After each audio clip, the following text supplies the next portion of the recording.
Hi hello ನಮಸ್ತೆ, ಹೇಗಿದ್ದೀರಾ ಎಲ್ಲರೂ? ರೆಡ್ ಹೌಸ್ ಕಿಚನ್ಗೆ ಎಲ್ರಿಗೂ ಸ್ವಾಗತ. ನಾನು ನಿಮ್ಮ ಪ್ರಶಾಂತ್ ತೋಡರ್. ನಾವಿವಾಗ ಒಂದು ಟೇಸ್ಟಿಯಾಗಿ ಪುಲಾವ್ ಹೇಗೆ ಮಾಡೋದು ಅಂತ ತೋರಿಸ್ತೇವೆ. ಇದು ತುಂಬ ಟೇಸ್ಟ್ ಇರುತ್ತೆ, ಚಿಕ್ಕ ಮಕ್ಕಳಿಂದ ಹಿಡಿದು ಎಲ್ರಿಗೂ ಇಷ್ಟ ಆಗುತ್ತೆ. ಇಲ್ಲಿ ಮಸಾಲೆ ಎಲ್ಲ ಸ್ವಲ್ಪ ಕಡಿಮೆಯಾಗಿ ಯೂಸ್ ಮಾಡ್ತೇವೆ. ನಾವು ಹೊರಗಡೆ ಎಲ್ಲ ತಿಂದಿದ್ದೇವೆ, ಆದರೆ ಅದು ಅಷ್ಟು ಮಸಾಲೆ ಜಾಸ್ತಿಯಾಗಿ ತಿನ್ನಲಿಕ್ಕೆ ಆಗೋದಿಲ್ಲ. ನಾವೆಲ್ಲ ಅಷ್ಟು ಮಸಾಲೆ ಎಲ್ಲ ಆ್ಯಡ್ ಮಾಡೋದಿಲ್ಲ. ನಾನಿಲ್ಲಿ 2 kg ಸೋನಾ ಮಸೂರಿ ರೈಸ್ ತೊಗೊಂಡಿದ್ದೇನೆ. ಬಾಸುಮತಿ ರೈಸ್ ಕೂಡ ಯೂಸ್ ಮಾಡ್ಬೋದು. ಇದನ್ನು ಚೆನ್ನಾಗಿ ತೊಳಿಬೇಕು, ನೀರಲ್ಲಿ ಚೆನ್ನಾಗಿ ತೊಳೆದು ಒಂದು ಅರ್ಧ ಗಂಟೆ ನೀರಲ್ಲಿ ಇಡಬೇಕು.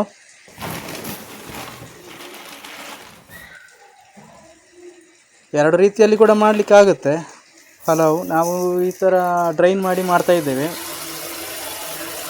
ಇನ್ನೊಂದು ರೀತಿಯಲ್ಲಿ ಡೈರೆಕ್ಟಾಗಿ ತರಕಾರಿಗಳನ್ನು ಅದಕ್ಕೆ ಆ್ಯಡ್ ಮಾಡಿ ನೀರನ್ನು ಬಿಸಿ ಮಾಡಿ ಇದು ಮಾಡಿ ಮಾಡ್ಬೋದು. ಆದರೆ ನಾವಿಲ್ಲಿ ಆ ಥರ ಮಾಡೋದಿಲ್ಲ. ಅದು ಕೂಡ ಮಾಡಿದ್ದೀವಿ, ಆದರೆ ಅದು ಅಷ್ಟು ಟೇಸ್ಟಾಗಿ ಇರೋದಿಲ್ಲ. ಇದು ಸ್ವಲ್ಪ ಅನ್ನ ಉದುರಾಗಿ ಬರ್ತದೆ, ತಿನ್ನಲಿಕ್ಕೂ ಟೇಸ್ಟಾಗಿರುತ್ತೆ.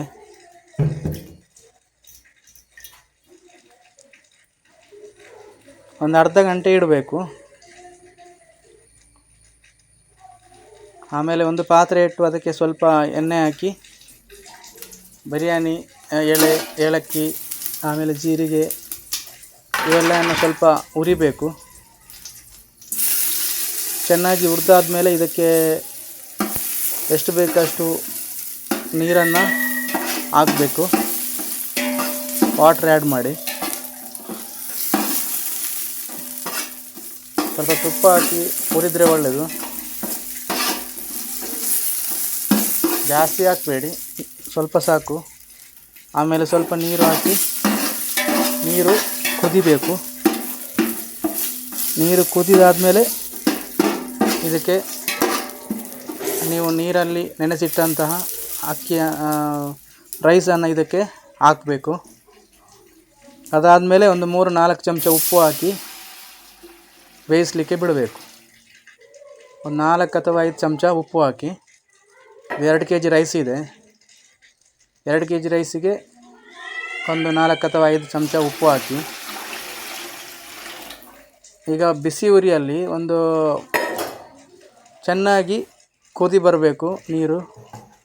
ಇಲ್ಲಿ ನಾನು ಈರುಳ್ಳಿಯನ್ನು ಕಟ್ ಮಾಡ್ತಾ ಇದ್ದೇನೆ, ಅದು ಕಡೆಗೆ ಬೇಕಾಗುತ್ತೆ.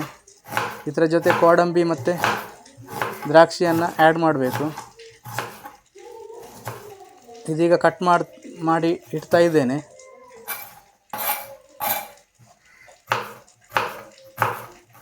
ಈಗ ನೀರು ಕುದಿ ಬಂದ ಮೇಲೆ ಇದಕ್ಕೆ ಅಕ್ಕಿಯನ್ನು ಹಾಕಿ ಸ್ವಲ್ಪ ಹೊತ್ತು ಬಿಡಬೇಕು. ಅಕ್ಕಿ ಚೆನ್ನಾಗಿ ಬೆಂದ ಮೇಲೆ ಅದನ್ನು ಇನ್ನೊಂದು ಪಾತ್ರೆಗೆ ಹಾಕಿ ಅದರ ನೀರನ್ನು ಡ್ರೈನ್ ಮಾಡಬೇಕು.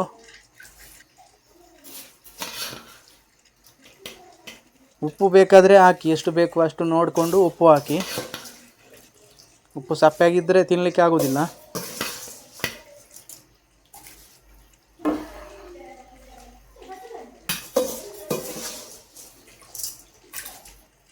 ಹೈ ಫ್ಲೇಮಲ್ಲಿ ಒಂದು 20 ನಿಮಿಷ ಇಟ್ಟರೆ ಅನ್ನ ಕುದೀತದೆ. ಅನ್ನ ಬೆಂದು ಆಮೇಲೆ ಒಂದು 75% ಅನ್ನ ಬೇಯಿಸಿದರೆ ಸಾಕು. 75% ಅನ್ನ ಬೇಯಿಸಿದರೆ ಸಾಕು. ಬಿರಿಯಾನಿ ಕೂಡ ಇದೇ ಥರ ಮಾಡೋದು. ಈಗ ಅನ್ನ ಬೆಂದಿದೆ, ಇದನ್ನು ಒಂದು ಪಾತ್ರೆಗೆ ನೀರನ್ನು ಡ್ರೈನ್ ಮಾಡಿ.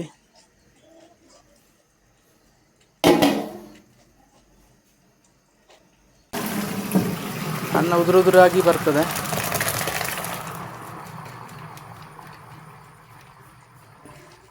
ಆಮೇಲೆ ಇನ್ನೊಂದು ಪಾತ್ರೆಯಲ್ಲಿ ಸ್ವಲ್ಪ ತುಪ್ಪ ಹಾಕಿ ಅದಕ್ಕೆ ನಾವು ಕಟ್ ಮಾಡಿ ಇಟ್ಟಂತಹ ಈರುಳ್ಳಿ, ಗೋಡಂಬಿ, ಆಮೇಲೆ ದ್ರಾಕ್ಷಿಯನ್ನು ಚೆನ್ನಾಗಿ ಹುರಿಬೇಕು.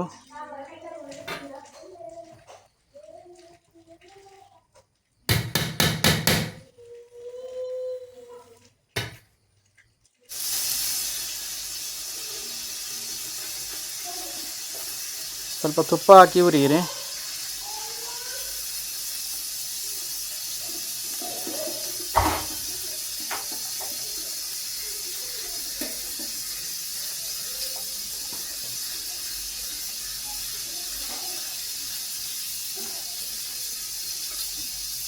ಈಗ ಕಟ್ ಮಾಡಿ ಇಟ್ಟಂತಹ ಈರುಳ್ಳಿ, ಆಮೇಲೆ ಗೋಡಂಬಿ, ದ್ರಾಕ್ಷಿ ಇದೆ. ಇದನ್ನು ಎಣ್ಣೆಗೆ ಹಾಕಿ ಚೆನ್ನಾಗಿ ಹುರಿಬೇಕು. ಈರುಳ್ಳಿ ಗೋಲ್ಡನ್ ಬ್ರೌನ್ ಕಲರ್ ಬರಬೇಕು.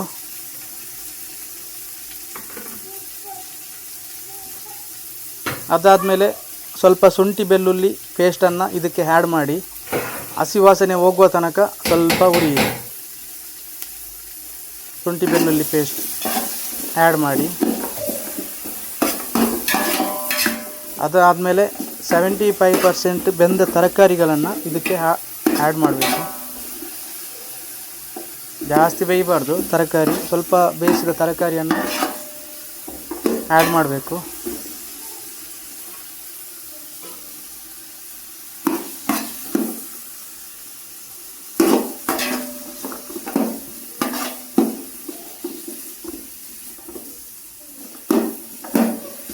ಜಾಸ್ತಿ ಮಸಾಲೆ ಎಲ್ಲ ಇದ್ದರೆ ತಿನ್ನಲಿಕ್ಕೆ ಆಗೋದಿಲ್ಲ. ಈಗ ಶುಂಠಿ ಬೆಳ್ಳುಳ್ಳಿ ಪೇಸ್ಟ್ ಕೂಡ ಆ್ಯಡ್ ಮಾಡ್ತಾ ಇದ್ದೇನೆ. ಇದು ಸ್ವಲ್ಪ ಹಸಿ ವಾಸನೆ ಹೋಗುವ ತನಕ ಸ್ವಲ್ಪ ಎಣ್ಣೆಯಲ್ಲಿ ಸ್ವಲ್ಪ ಫ್ರೈ ಮಾಡಿ.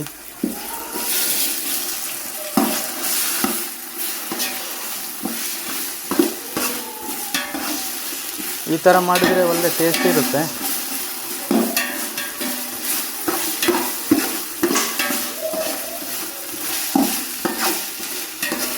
ಈಗ ಸ್ವಲ್ಪ ಬೇಯಿಸಿಟ್ಟಂಥ ತರಕಾರಿ ಇದೆಲ್ಲನೇ ಇದಕ್ಕೆ ಆ್ಯಡ್ ಮಾಡಬೇಕು. ಬಟಾಣಿ, ಬೀನ್ಸ್, ಕ್ಯಾರೆಟ್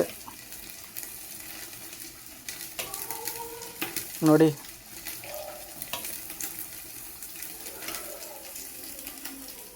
ಈ ತರಕಾರಿಗಳನ್ನು ಇದಕ್ಕೆ ಆ್ಯಡ್ ಮಾಡಿ ಮಿಕ್ಸ್ ಮಾಡಿ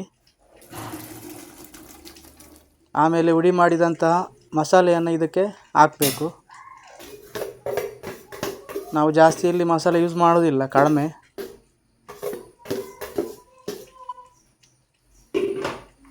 ಇದಾದಮೇಲೆ ಸ್ವಲ್ಪ ಮಿಕ್ಸ್ ಮಾಡಿ ಆದಮೇಲೆ ಸ್ವಲ್ಪ ಮಸಾಲೆಯನ್ನು ಆ್ಯಡ್ ಮಾಡಿ, ಹುಡಿ ಮಾಡಿದಂತಹ ಮಸಾಲ. ಅದಾದಮೇಲೆ ಒಂದು 4 ತುಂಡು ಬೆಲ್ಲ ಹಾಕಬೇಕು, ಯಾಕೆಂದರೆ ಅದು ಚೆನ್ನಾಗಿ ರುಚಿ ಕೊಡುತ್ತೆ. ಸ್ವೀಟ್ ಮತ್ತು ಖಾರ ಎರಡೂ ಕೂಡ ಇರುತ್ತೆ.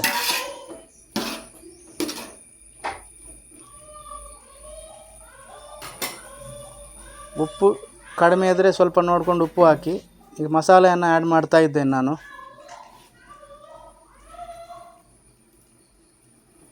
ಮಸಾಲೆ ಆ್ಯಡ್ ಮಾಡಿ ಮಿಕ್ಸ್ ಮಾಡಿ ಆಮೇಲೆ ಸ್ವಲ್ಪ ಬೆಲ್ಲ ಹಾಕಿ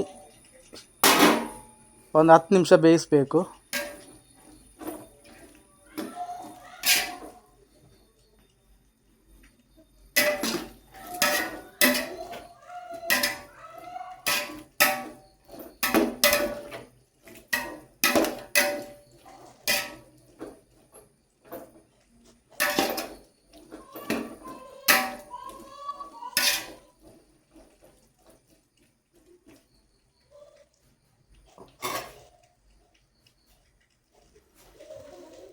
ನಾವಿಲ್ಲಿ ಬೇರೆ ಏನನ್ನು ಆ್ಯಡ್ ಮಾಡೋದಿಲ್ಲ, ಇಷ್ಟೇ ಸಾಕಾಗುತ್ತೆ. ಇದು ಒಳ್ಳೆ ಟೇಸ್ಟ್ ಕೊಡುತ್ತೆ. ಈಗ ಒಂದು ಸ್ವಲ್ಪ ಉರಿ ಜಾಸ್ತಿ ಮಾಡಿ ಸ್ವಲ್ಪ ಬೇಯಿಸಬೇಕು. ಬೆಲ್ಲ ಆ್ಯಡ್ ಮಾಡಿ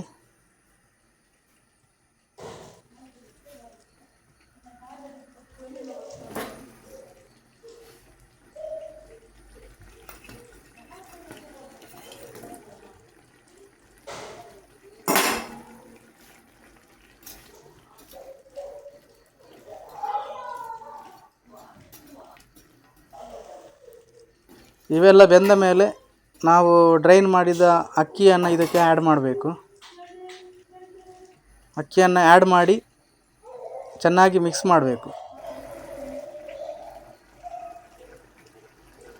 ಮಿಕ್ಸ್ ಮಾಡಿ ಸ್ವಲ್ಪ ಹೊತ್ತು 10 ನಿಮಿಷ ಬೇಯಿಸಬೇಕಾಗುತ್ತೆ.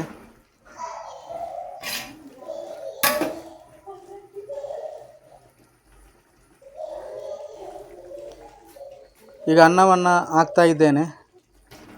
ಮಿಕ್ಸ್ ಮಾಡಿ ಚೆನ್ನಾಗಿ ಮಿಕ್ಸ್ ಮಾಡಬೇಕು.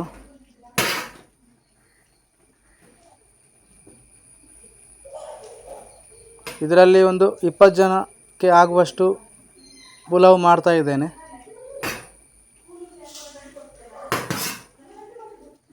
ಉಪ್ಪು, ಖಾರ, ಸ್ವೀಟು ಎಲ್ಲ ಟೇಸ್ಟ್ ಒಂದೇ ಥರ ಇರುತ್ತೆ.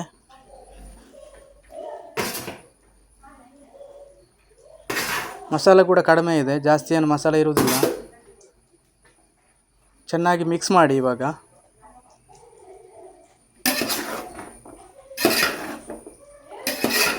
ಲೋ ಫ್ಲೇಮಲ್ಲಿಡಿ, ಬೆಂಕಿಯನ್ನು ಲೋ ಫ್ಲೇಮಲ್ಲಿಟ್ಟು ಚೆನ್ನಾಗಿ ಮಿಕ್ಸ್ ಮಾಡಿ. ಇದರಲ್ಲಿರುವ ನೀರೆಲ್ಲ ಹೋಗಬೇಕು, ಡ್ರೈನ್ ಆಗಿ.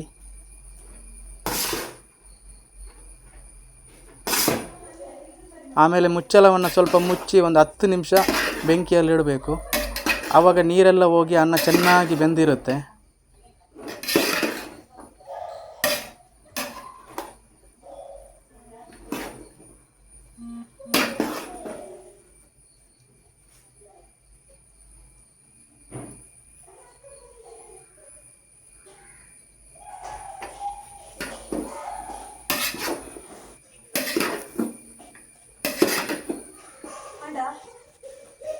ಚೆನ್ನಾಗಿ ಮಿಕ್ಸ್ ಮಾಡಿ.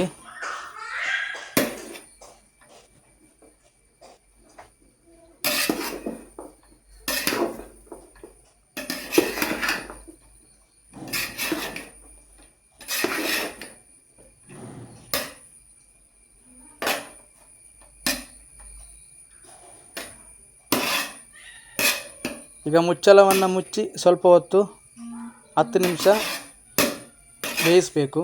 ನೀರೆಲ್ಲ ಡ್ರೈನ್ ಆಗಿ ಹೋಗಬೇಕು.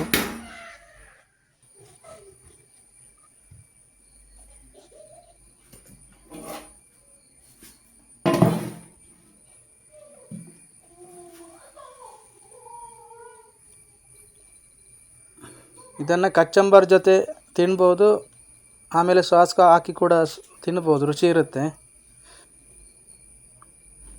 ಬೆಳಿಗ್ಗೆ ದಿಢೀರಂತ ಬ್ರೇಕ್ಫಾಸ್ಟ್ ಮಾಡಲಿಕ್ಕೆ ಇದೊಂದು ಒಳ್ಳೆಯ ರೆಸಿಪಿ. ನೋಡಿ, ಈಗ ಅನ್ನ ಎಲ್ಲ ಬೆಂದಿದೆ, ನೀರು ಕೂಡ ಡ್ರೈನ್ ಆಗಿ ಹೋಗಿದೆ. ಇದರಲ್ಲಿ ಏನು ನೀರಿನ ಇದು ಇರುವುದಿಲ್ಲ. ನೋಡಿ, ಈಗ ಇದು ಎಲ್ರಿಗೂ ಇಷ್ಟ ಆಗುತ್ತೆ, ಮಕ್ಕಳಿಂದ ಹಿಡಿದು ಎಲ್ರಿಗೂ. ತರಕಾರಿ ಕೂಡ ಚೆನ್ನಾಗಿ ಬೆಂದಿದೆ, ಅನ್ನ ಕೂಡ ಚೆನ್ನಾಗಿ ಬೆಂದಿದೆ. ಇನ್ನು ಇದೇ ಥರದ್ದು ರೆಸಿಪಿ ಬೇಕಿದ್ದರೆ ಚಾನಲ್ಗೆ ಸಬ್ಸ್ಕ್ರೈಬ್ ಮಾಡಿ. ಇನ್ನೂ ಬೇರೆ ಬೇರೆ ರೆಸಿಪಿಗಳನ್ನು ನಾವು ಹಾಕ್ತಾ ಇರ್ತೇವೆ. ಎಲ್ರಿಗೂ ನಮಸ್ಕಾರ.